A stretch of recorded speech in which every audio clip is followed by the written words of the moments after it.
আমি এখন আপনাদেরকে দেখাবো জ্যাক A3 এবং A4 মডেলের যে মেশিনগুলো আছে এটা প্রোগ্রামের মাধ্যমে রিসেট করে কিভাবে সেই প্রোগ্রামটা দেখাবো। A3 মডেল এখন দেখাচ্ছি আমি পি বাটনটা চেপে ধরে মেশিনটা অন করতে হবে। পি বাটনটা চেপে ধরলাম, এখন মেশিনটা অন করছি। অন করার পর দেখেন 165 নাম্বার প্রোগ্রামে আমাকে যেতে হবে। 165 নম্বর যাই।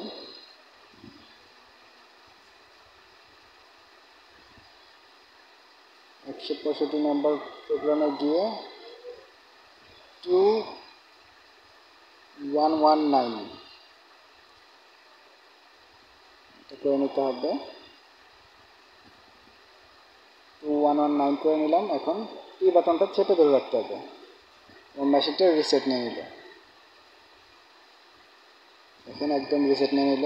আমাদের দেখা যায় যে অনেক প্রোগ্রামের সমস্যা দেখাচ্ছে বা বিভিন্ন সমস্যা হলে আমরা এইভাবে প্রোগ্রামটা রিসেট করে দিলেই আমাদের মেশিনের সমস্যার সমাধান হয়ে যাবে।